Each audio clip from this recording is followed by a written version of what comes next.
Hi guys, நான் உங்க இடத்துல இருந்த பாணி. நம்ம வந்து தசமஹா வித்யா அப்படின்னு சொல்லக்கூடிய அந்த நூல்ல இருக்கக்கூடிய சூப்பரான செய்தி வந்து தொடர்ந்து அப்படியே பார்க்க போறோம். தினமும் என்னால போட முடியாது. பட் ரொம்ப கேப் இல்லாம தொடர்ந்து அப்படி போடுறதுக்குண்டான வழி அப்படிங்கிறத பார்க்கலாம். முந்தைய பதிவுகள்ல பார்க்கும்போது தசமஹா வித்யா அப்படின்னு சொன்னா என்ன அப்படிங்கிறத நம்ம பார்த்திருந்தோம். ஆ தாந்திரீக முறையில வந்து 10 தேவியர்களை எப்படி வழிபடுகிறார்கள் அப்படிங்கிறது எல்லாத்தையுமே பார்த்திருந்தோம். 2 பதிவுல பார்த்திருக்கோம். தசமஹா வித்யானே பிளேலிஸ்ட் இருக்கு. அண்ட் அந்த நூல் வாங்கி நீங்க படிக்கணும் அப்படிங்கிறது என்னுடைய தனிப்பட்ட விருப்பம். நூலுக்கு உண்டான லிங்க், பிளேலிஸ்ட் லிங்க் 2யுமே டிஸ்கிரிப்ஷன்லயும், கமெண்ட்லயும் பின் பண்ணியிருக்கேன். Okay, fine. அப்போ இன்னையிலிருந்து இனி வரக்கூடிய பதிவுகள்ல என்ன பார்க்கலாம்னா, இந்த 10 தேவியர்கள பத்தின ரொம்ப ஆழமான தகவல்கள் எல்லாத்தையுமே நம்ம பார்க்க போறோம். 10 தேவியர்கள்ல முதல் தேவியான காளி தேவி தான் இன்னைக்கு நம்ம பார்க்க போற பதிவு. ஒரே பதிவுலலாம் என்னால சொல்ல முடியாதுங்க. அந்த ஆத்தர் வந்து அவ்ளோ டீட்டெயில்டா ரிசர்ச் பண்ணி எழுதியிருக்காரு. ஆ அதனால, அவரு சொன்ன எல்லாத்தையும் நான் சொன்னேன்னா, அவர் எழுதின நூலுக்கு அது ஒரு மாரி இன்ஜஸ்டிஸ் பண்ண மாதிரி ஆயிரும். அதனால முக்கியமான ஒரு சில தகவல்கள் சொல்றேன். அதை தவிர்த்து ஆழமான நிறைய செய்திகள் அப்படிங்கிறது அந்த நூல்ல இருக்கு. நீங்க அத வாங்கி படிக்கணும். ஓகே. இன்னைக்கு காளிதேவிய பத்தி பார்க்கலாம். காளிதேவி அப்படிங்கிறவங்க, காலன் அதாவது மகாகாலன் அப்படின்னு சொல்லக்கூடிய அந்த இறை இறையாக நம்ம சொல்றோம் இல்லையா? காலன், மகாகாலன் அப்படின்னு சொல்லிட்டு, அதனுடைய அப்படியே பெண் வடிவமாக சொல்லக்கூடியது காளி அப்படின்னு சொல்லக்கூடியது. காலன், காளி. மகாகாலன், மகாகாளி. அப்படிதான் சொல்லக்கூடியது. அது ஆண் ரூபமா பார்த்தா உங்களுக்கு அது காலன். பெண் ரூபமா பார்த்தா காளி. பட் 2 பேரும் ஒரே வேலைய தான் அவங்க செஞ்சுகிட்டு இருக்கிறாங்க. இந்த காளி தேவி அப்படிங்கிறவங்க எதை வந்து சுட்டி காட்டுகிறார்கள் அப்படின்னு சொன்னா, காலம், டைமு. அதுக்கப்புறம் ஏதுமற்ற ஒரு தன்மை. இந்த இடத்துல ஏதுமற்றது அப்படின்னு சொன்னா, இருட்டுன்னு சொல்லக்கூடாது. ஆங்கில மொழிபெயர்ப்புல டார்க்னஸ் அப்படின்னு எழுதியிருப்பாங்க. அது இருட்டு கிடையாது. அது ஏதுமற்ற ஒரு தன்மை. அப்படிதான் நம்ம எடுத்துக்கணும். அத உங்களால விளக்கி சொல்ல முடியாது. ஏன்னா, ஏதுமற்றத நீங்க இருட்டுன்னு சொன்னீங்கன்னா, இருட்டு ஒரு சுட்டிக்காட்டக்கூடிய ஒரு பொருளா மாறிடும். காலம் இல்லாத ஒரு இடத்துல ஏதுமற்ற தன்மை தான் இருக்குமே தவிர, அங்க இருட்டு இருப்பதில்ல. ஸோ இங்கிலீஷ் டிரான்ஸ்லேஷன்ல அவங்களுக்கு வேற என்ன சொல்லுவாங்க? நத்திங்னஸ்ன்னு சொல்லலாம். அப்புறம் அது என்ன இருட்டுன்னு டிரான்ஸ்லேட் பண்ணக்கூடாது. சரிங்களா?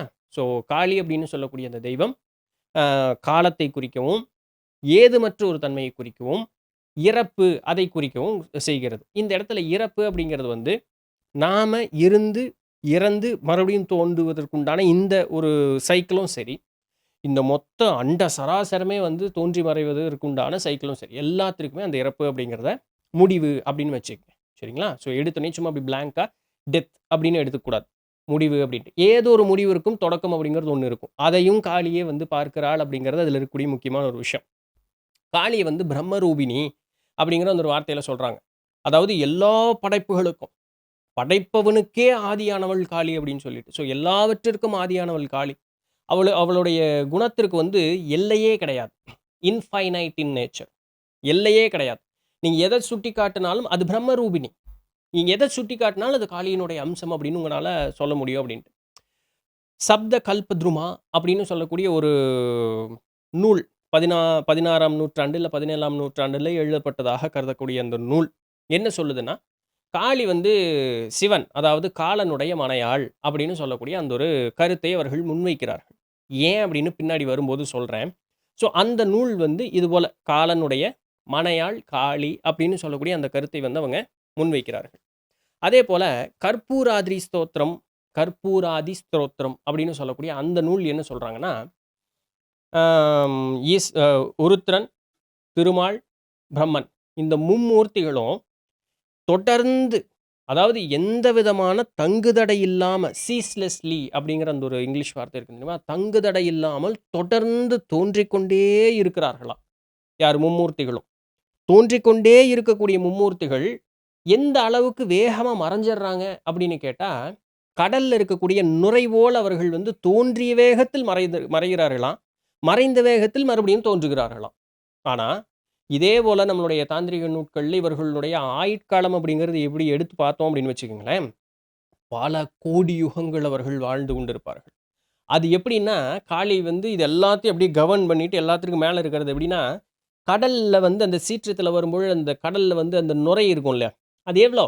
ஒரு சில நொடி பொழுதுகள் தான் அந்த நுரை குமிழ் இருக்கும். அதுபோல அந்த நுரை குமிழ் போல தோன்றியவுடனே அப்படி மறைஞ்சிருதாம். அவர்கள் வந்து அவ்வளவு கோடி யுகம் நம்மள பொறுத்தவரைக்கும் அவர்கள் வாழ்ந்தாலும், காளிய பொறுத்தவரைக்கும் அவ்வளோதானாம். அப்படி தோன்றவும், அப்படி மறையும். அப்படி தோன்றவும் மறையும். இது தொடர்ந்து நடந்துகிட்டே இருக்காம். இது எல்லாத்தையும் காளி தான் நின்னு அப்படியே பார்த்துக்கிட்டே இருக்கு. எல்லாத்தையும் கவர்ன் பண்ணிட்டு இருக்கிறது காளியினுடைய வேலை. அப்படிங்கிறத சொல்லுது. எது? கற்பூராதி ஸ்தோத்திரம் அப்படிங்கிறது சொல்லுது. அதேபோல நிருத்தாரா தந்திரம், பிச்சாலி தந்திரம் அப்படின்னு சொல்லக்கூடிய இந்த தாந்திரீக நூட்கள்லாம் பார்க்கும் பொழுது, காளி தான் எல்லாவற்றிற்கும் தலை சிறந்தது. அப்படின்னு சொல்லக்கூடிய அந்த ஒரு கருத்தையும் அவர்கள் வந்து முன்வைக்கிறார்கள். மகா நிர்வாண தந்திரம் அப்படின்னு சொல்லக்கூடிய அந்த தந்திரம் என்ன சொல்லுதுன்னா, காளி தான் வந்து எல்லா யோகினிகளுக்கும் ஆதியானவள். அவ தான் எல்லாம் சுப்ரீம். அவளுக்கு மீறி வேற யாருமே கிடையாது. அவளே படைக்கவும், காக்கவும், அழிக்கவும் செய்யக்கூடிய முத்தொழில்களையும் செய்யக்கூடியவள். அவளே ஆதியானவள். அவளே முடிவானவள். மறுபடியும் என்ன ஆகும்? திருப்பியும் ஆதியானவள். இந்த ரொட்டேஷன் இருந்துகிட்டே இருக்கும். இதுல மாற்று இது நடக்கவே நடக்காதுங்க அப்படின்னு.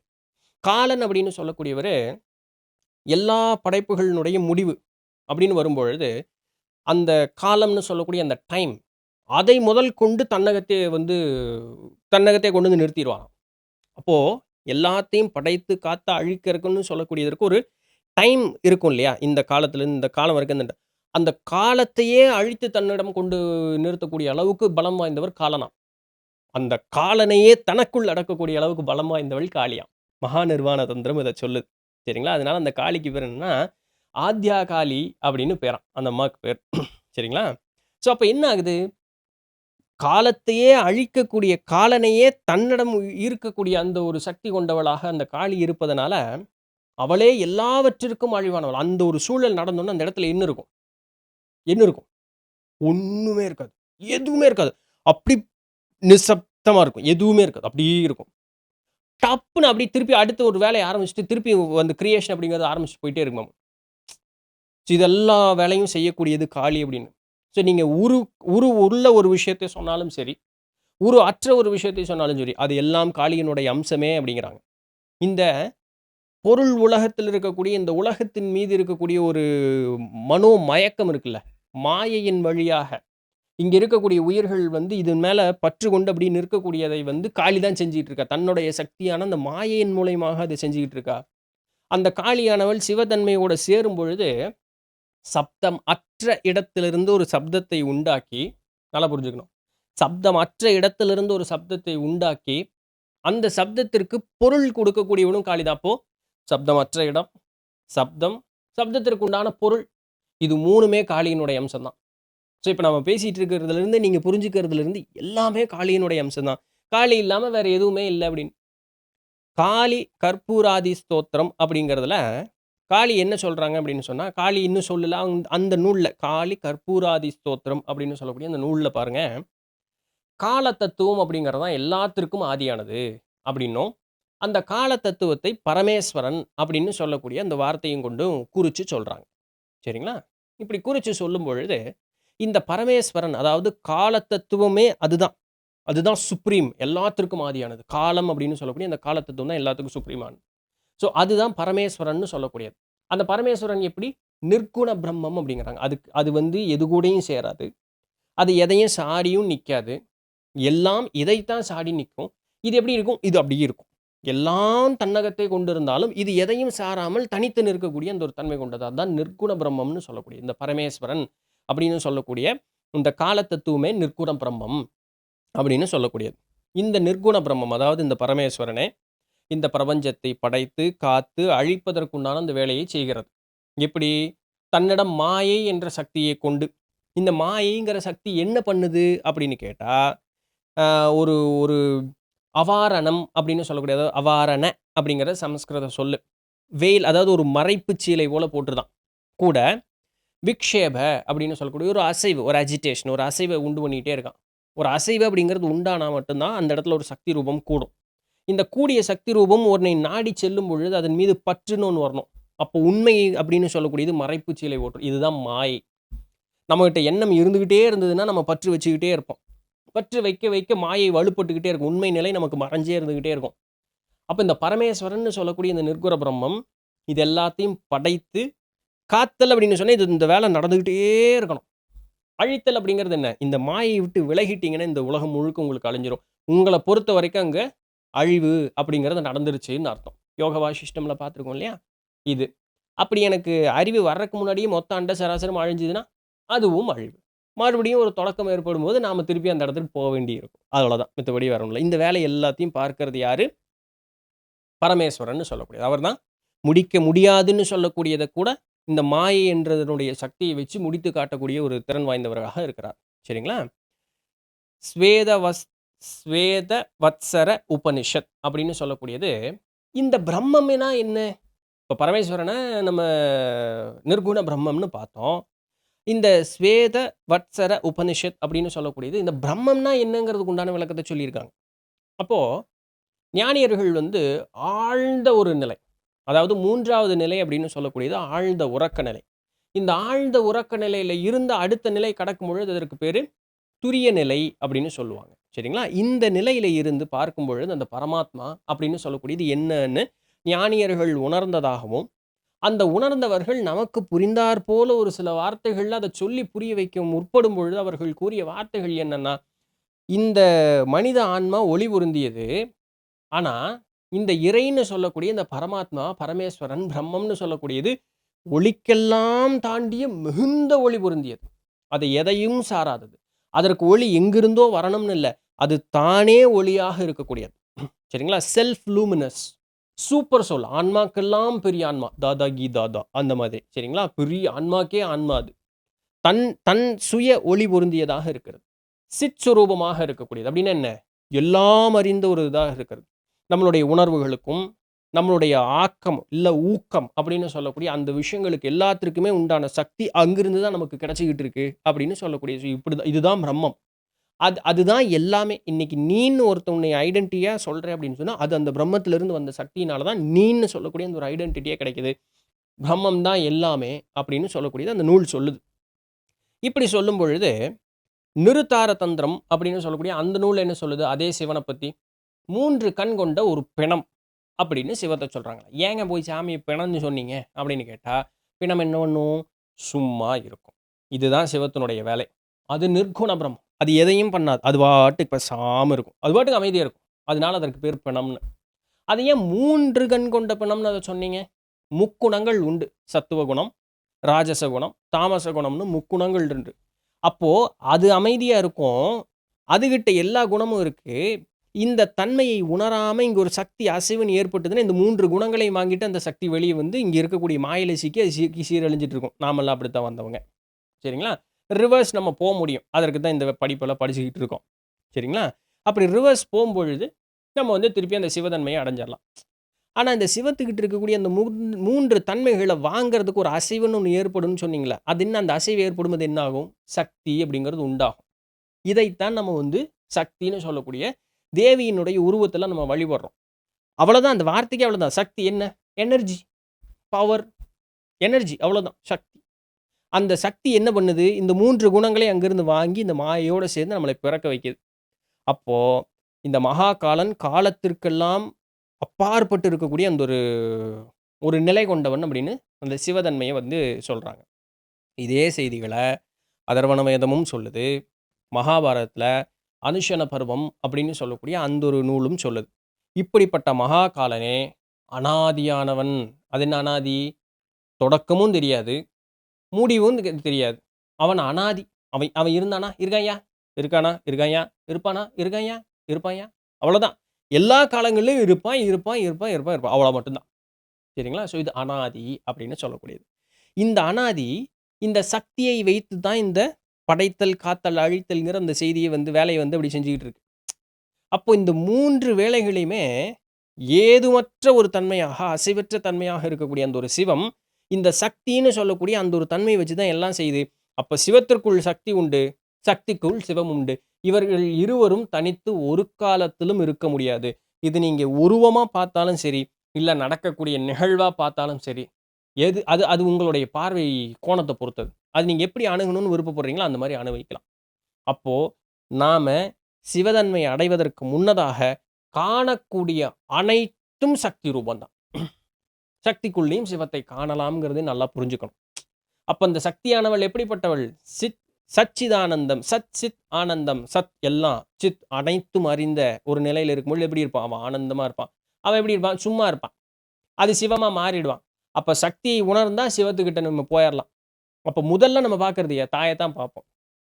அதனால தான் பெண்ணை பிடித்து தான் ஆணுகிட்ட போக முடியும். தாய் தான் தகப்பனுக்கு வழிகாட்டி குடுக்க முடியும். இதெல்லாம் தாத்பரியமா நம்ம இதில சொல்லிக் குடுத்த ஒரு விஷயம். அப்ப இப்படிப்பட்ட இந்த தாயார் எப்படிப்பட்டவள்? அவிர்பாவம். அவள் பிறப்பற்றவள். திரு துரோ அது என்ன? துரோபாவம். அவள் எந்த காலத்திலும் மறையாத தன்மை கொண்டவள். அவளுக்கு பிறப்புன்னு ஒரு ஆதியில ஒரு சுட்டிக்காட்டவும் முடியாது. சரி எங்கேயாவது மறைஞ்சு போயிருவாளான்னு கேட்டா, அதுவும் சொல்ல முடியாது. நித்தம் எப்பொழுதும் எந்த வகையான மாற்றமும் இல்லாமல் அப்படியே இருக்கக்கூடிய தாய். அவ வந்து இந்த பூலோகத்திற்கு உண்டானவளா? இல்ல மேல் உலகங்களுக்கு உண்டானவளா? ஏய் எல்லாமே அவளுக்குள்ள தான்டா இருக்கு. அப்படிங்கிற ஒரு இவளுக்குன்னு ஒரு இடம் அப்படின்னு சொல்லி உங்கனால சுட்டி காட்டவே முடியாது அப்படிங்கிறாங்க.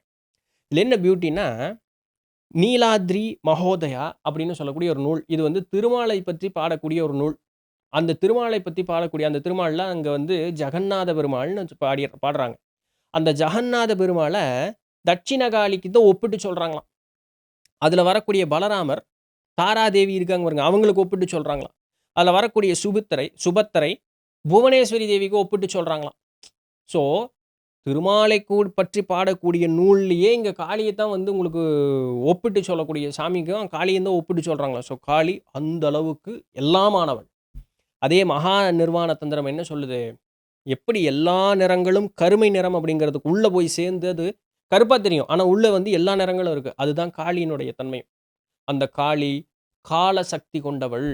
இந்த கால சக்தியை வந்து காலன் அப்படிங்கிறது எப்பவுமே இருக்கக்கூடியது. இதை யார் அந்த ஒரு சாதகன் தன்னுடைய ஆன்ம சோதியை வைத்தே உணர முடியும். சும்மா இந்த அறிவை வச்சு உணர முடியாது. ஆன்ம சோதியை வைத்தே உணர முடியும். இந்த ஆன்ம சோதியை வைத்து உணர முடியும் பொழுது, அவனுக்கு கிடைக்கக்கூடியது அமிர்தம் அப்படின்னு சொல்லி இந்த அறிவு இருக்கு பாருங்க, அந்த உணர்றான் பாருங்க, அதுதான் அமிர்தம். அப்ப இந்த ஒரு நிலை எங்க இருக்குன்னா, கபாலத்த தாண்டணும்.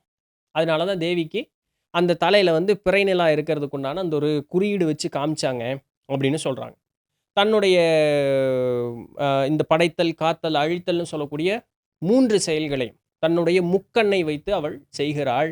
அதாவது அ சந்திரமண்டலம், ஆதித்ய மண்டலம், அக்கினி மண்டலம்னு சொல்லக்கூடிய இந்த 3 மண்டலங்களின் மூலமா அதற்கு தான் அவங்க 3 கண்ணு வச்சிருந்தாங்க. இந்த 3ஐ வைத்து தான் படைத்தல், காத்தல், அழித்தல்னு சொல்லக்கூடிய இந்த 3 நிலைகளையும் அவள் செய்து கொண்டிருக்கிறாள் அப்படின்னு சொல்லக்கூடிய அந்த ஒரு செய்தி. அதனால தான் அந்த 3 கண்ண டிபிக்ட் பண்ணி காமிச்சது. இன்னொன்னு எல்லாத்தையும் அழித்து அத வந்து தன்னகத்தே உள்ள ஆக்கிக் கொள்றா பாருங்க. அதனால எப்படி எல்லாத்தையும் அழிக்கிறதுன்னா கட்டி கொதர்றோம்ல அந்த மாரி. அதனால தான் கோர பல்லு வச்சிருக்காங்களாம் சாமிக்கு. இன்னொன்னு அந்த ஆடையெல்லாம் பூரா ரத்தமா இருக்கும். காளி வந்து ஆடை கூட உடுத்தியிருக்காம நெறைய படங்கள் பார்க்கலாம். ஆனா மேனியெல்லாம் ரத்தமா இருக்கும். அப்ப எல்லாத்தையும் அப்படி கொன்னு சாப்பிடுற மாரியாம். அதற்கு ஏற்றார் போல ஒரு டிபிக்ஷன் தான் சாமிக்கு அந்த மாரி குடுக்கப்பட்டதாம். ஆனா, அதே நேரத்தில அபய முத்திரையும், வரத முத்திரையும் உண்டு. காக்கக்கூடிய அந்த ஒரு கரமும், வரமளிக்கக்கூடிய ஒரு கரமும் உண்டு. எப்படின்னா, இங்க இருக்கக்கூடிய எல்லா உயிர்களுக்கும் நல்ல வகையான பாதுகாப்பை குடுத்து, சரியான வழிக்கு அவர்களை இட்டழைத்துச் செல்வதற்குண்டான அந்த ஒரு வேலையும் அதே சாமி செய்யுது அப்படிங்கிறதுனால, அந்த காக்கக்கூடிய கரத்தையும், வரமளிக்கக்கூடிய கரத்தையும் அவர்களுக்கு வந்து அந்த சிம்பாலிக்கா வந்து நமக்கு காமிச்சு வச்சுட்டு போயிருக்காங்க. இதே தேவி தான் இந்த அண்ட சராசரம் முழுக்க அவளே ஆனவள் அப்படிங்கிறதுனால, இந்த அண்ட சராசரம் எப்படி உண்டாகுது? ரஜோகுணம்.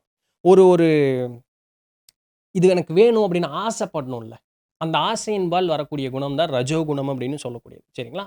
அதை எப்படி காட்டியிருக்காங்கன்னா, ஒரு சிவப்பு தாமரை மலர்ல அமர்ந்து, காலனை அப்படியே ஒரு காம பார்வையோட பார்த்து, கையில வந்து ஒரு இது ஒரு ஒரு மது கிண்ணத்த வச்சு மதுவ அருந்திட்டு, அந்த போதையோட அப்படியே உட்கார்ந்துட்டு, அந்த மது ரசம். அது இப்படி போதையோட உட்கார்ந்து அப்படியே பார்த்துட்டு, காலனையும் அப்படியே பார்த்துட்டு, அப்படியே கிறுக்கா பார்த்துட்டு, அப்படியே உட்கார்ந்துட்டு, இங்க இருக்கக்கூடிய அண்டத்து கூட அப்படியே விளையாண்டுகிட்டு இருக்காளாம்.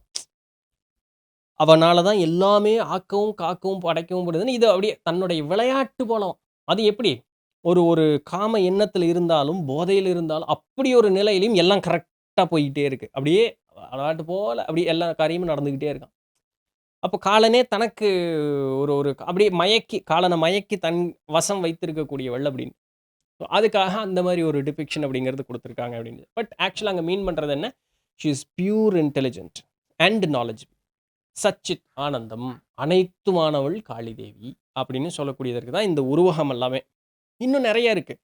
ஏன் வந்து இந்த இந்த வாள் வைத்திருந்தா, ஏன் வந்து கழுத்துல இந்த மாலை, இடுப்புல இந்த மாலை, இந்த எலும்பு மாலை, எலும்பு மண்டையோடு மாலை எல்லாத்துக்கும் காரணம் இருக்கு. பின்ன பார்க்கலாம். இப்பவே பார்த்தேன்னா, நானே ஒரு 2 மணி நேரம் பேசிக்கிட்டு இருப்பேன்.